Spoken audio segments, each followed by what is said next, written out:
Hi friends, स्वागत है आप सबका RK coaching centre by Rahul sir में। कल हम लोगों ने एल्केन, अल्कीन और एल्काइन ग्रुप के कार्बनिक कंपाउंड का यूपीएससी नेम देखा, स्ट्रक्चर फॉर्मूला देखा यानी संरचना सूत्र और संघनित सूत्र भी देखा। आज देखिए क्रियाशील मूलक का ऑब्जेक्टिव क्वेश्चन यहाँ पे आप टोटल करोगे और सब्जेक्टिव का जहां तक बात रहा वहां आप कोचिंग में हो तो भी ठीक, नहीं भी हो तो आप मेहनत कर रहे हो अपने घर पे, अच्छे से इस कॉन्सेप्ट को समझिए। समझने के बाद आपको केमिस्ट्री बिल्कुल आसान लगेगा। जितने लोग साइंस से डरते हो, साइंस से डरने वाले के लिए मात्र एक संस्थान, RK coaching centre by Rahul sir Sadhwada. Science से आपको मजाक करना सिखा दूंगा, साइंस आपके रग रग में भर दूंगा। आइए देखिए, कल हम लोगों ने कार्बन उसके यौगिक में कार्बोनेटेड कंपाउंड में एल्केन, अल्काइन, अल्कीन ग्रुप के सदस्य को हम लोगों ने देखा। आज क्रियाशील समूह। पहले जानिए क्रियाशील समूह होता क्या है। किसी कार्बनिक यौगिक में उपस्थित वह समूह जिस पर यौगिक का रासायनिक गुण निर्भर करता है, मतलब कि जो रिएक्शन में भाग लेता है। जैसे में आपका है CH3OH, तो ये जो है अक्रियाशील मूलक है। और क्रियाशील मूलक कौन है, कौन क्रियाशीलता दिखाएगा अपना, कौन एक्टिव रहेगा, तो OH। समझ में आया।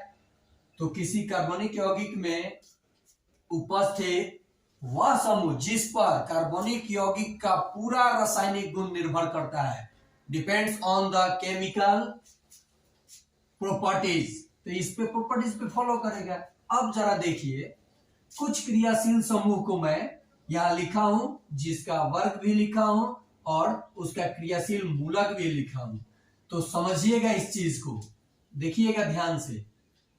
यहाँ पे हाइड्रोक्सिल समूह यानी वर्ग एल्कोहल, आईयूपीएसी नाम एल्कोहल, यानी इस चीज को अल्कोहल कहोगे तो एल्कोहल का क्रियाशील मूलक क्या होगा, OH। यानी हाइड्रोक्सिल समूह का क्रियाशील मूलक क्या होगा, OH। ईथर समूह का O, कार्बोनिल समूह का CO, एल्डिहाइड का देखिए क्रियाशील मूलक है, ये क्या है, क्रियाशील मूलक है। एल्डिहाइड का क्रियाशील मूलक CHO। कीटोनिक का क्रियाशील मूलक C, ये कार्बोक्सिल समूह है, इसके जगह पे H2H3 रह सकता है। कीटोनिक का यहाँ कार्बोक्सिलिक समूह का क्रियाशील मूलक COOH। एस्टर समूह का क्रियाशील मूलक COOR। एमिनो समूह का NH2। ये हुआ क्रियाशील मूलक। अब मैं ऑब्जेक्टिव में आपको बोलूंगा, आप सबको ऑब्जेक्टिव में जब मैं बोलूंगा कि बताइए एल्डिहाइड का क्रियाशील मूलक है, और आपका ऑप्शन रहेगा कुछ इस प्रकार से, OH, ऑप्शन बी रहेगा O, ऑप्शन सी रहेगा CO, यहाँ पे ये देते चलेंगे। और एल्डिहाइड का पूछा हूं, ऑप्शन डी रहेगा CHO। आप क्या जवाब दीजिए?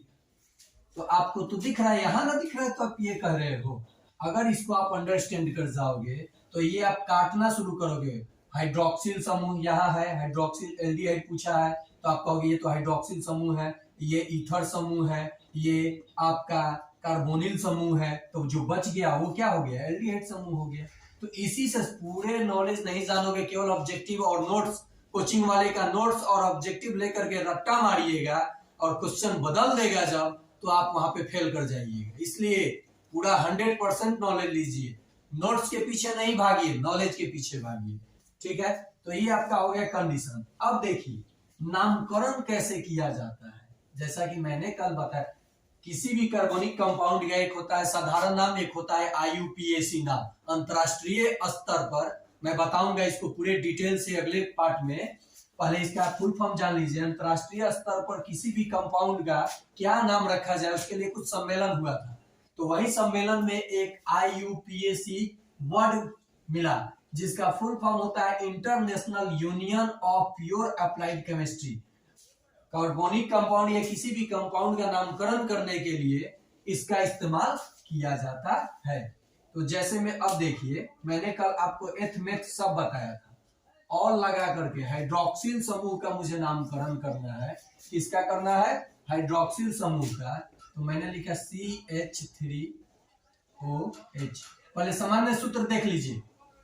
हाइड्रोक्सिल समूह का अगर हाइड्रोक्सिल लिखना है मुझे तो एल्कोहल, यूपीएससी में एल्कोहल जो एल्कोहल इसको बोलते हो, OH लगेगा तो एल्कोहल, तो इसका जो सामान्य सूत्र होता है CnH2n+1OH, ये सामान्य सूत्र होता है। तो जरा गौर कीजिए, इस पे मैं बैठा हूं, लो इसे मिटा देता हूं। इसका नामकरण मुझे करना है। क्या करना है? नामकरण मतलब किसी भी कार्बनिक कंपाउंड का हाइड्रोक्सिल समूह का नामकरण करना है IUPAC में। तो देखिए यहां पे मैं लिया है 1 सी, तो 1 लिखने की जरूरत नहीं है। 2 1 जा, एक जोड़ दीजिएगा, 2 1 जा 2 और 1 3, तो CH3। ये तो अक्रियाशील मूलक है, इसमें आके ये लग गया OH। एक कार्बन को आप क्या कहते हो? मेथ। एक कार्बन को आप क्या कहते हो? मेथ। तो N ग्रुप का था तो मेथेन बोले, ये N ग्रुप का ही है, लेकिन ऑल जुड़ जाएगा लास्ट में। क्या जुड़ेगा? ऑल। तो देखो ये एक को मेथ बोलते हो तो इसका IUPAC नाम क्या हो जाएगा? मेथेनॉल। क्या हो जाएगा? मेथेनॉल। समझ में आया? ऐसे आप लिख सकते हो संघनित सूत्र CH3OH, ये संघनित सूत्र हो गया। ठीक है, समझ में आ रहा है आपको? इसका नामकरण आप कैसे करोगे? एक था तो मेथ, ऑल लगा देना है। क्या लगाना है लास्ट में? ऑल। अब जैसे मैं दिया C3 3, तो 3 दूनी 6 1 7 H7OH मैंने लिख दिया। इसका आपको IUPAC नाम बताना है। 3 को क्या बोलते हो? प्रोप बोलते हो? प्रोपेनॉल। इसको क्या बोलिएगा? प्रोपेनॉल। जो लोग ये वीडियो देख रहे होंगे, इसके पहले मैं पार्ट 1 डाला हूं, उसमें ग्रीक वर्ड में 1 से 10 तक के अंक को क्या बोला जाता है मैं बता चुका हूं। तो पहले आप वो देखिएगा, तब ये क्रियाशील समूह देखिएगा, नहीं तो समझ में नहीं आएगा। और ये तो ऑनलाइन है तो थोड़ा तेजी में करता हूं। सोचिए ऑफलाइन में आपको किस तरीके से बताता हूं मैं बताता रहूंगा। अगर आपको science, math, reasoning, social science एकदम जहां पढ़ रहे हैं वहीं पे समझना हो तो एकमात्र संस्थान सरवाड़ा में R K coaching centre by Rahul sir और मिकी सर भी सोशल साइंस। जो मैथ नहीं जानेगा ना, कोई सोशल साइंस नहीं जानेगा। और मिकी सर सोशल साइंस पढ़ाते हैं, जिस वक्त पढ़ाते हैं मैं देखता हूं तो मुझे याद हो जाता है। तो आप सोचिए, आपका तो IQ और ब्रेन हमसे भी ज्यादा तेज है। देखो बाबू, कोई तेज कमजोर नहीं होता है, प्रैक्टिस की बात है। आप जितना प्रैक्टिस करोगे आप उतना नॉलेज गेन करोगे। तो हम लोग वही प्रैक्टिस कराते हैं। हम लोग क्या करते हैं, क्लास में खड़े हो जाएंगे, आपको प्रैक्टिस कराएंगे, आप करके सीखोगे। मैं कर दूंगा और आप देख लोगे, सीख जाओगे, तब तो बहुत आसान होता है। टीवी पे चालू कर लेते सब कुछ सीख जाते, किताब पढ़ लेते सब कुछ सीख जाते। देखिए यहाँ पे ये प्रोपेनॉल हो गया, मुझे ब्यूटेनॉल लिखना है। तो आप जानते हैं कि सर 4 को ब्यूट बोलते हैं, तो C4, आप 4 2 8 और 1, यहाँ देखिए 9 हो गया। OH ये क्रियाशील मूलक है, तो ये है ब्यूट। 4 कार्बन है तो क्या है? ब्यूट। तो इसको क्या बोलेंगे? क्या बोलेंगे? बोलिए। तो बोलेंगे ब्यूटेनॉल। समझ में आया?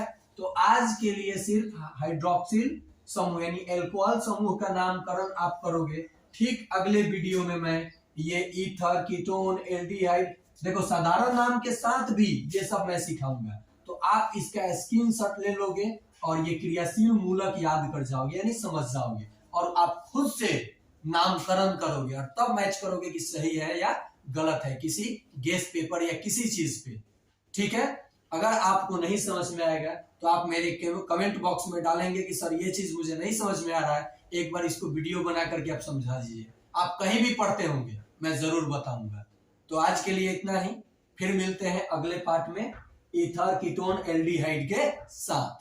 तो देखना ना भूले अगला एपिसोड। बाय।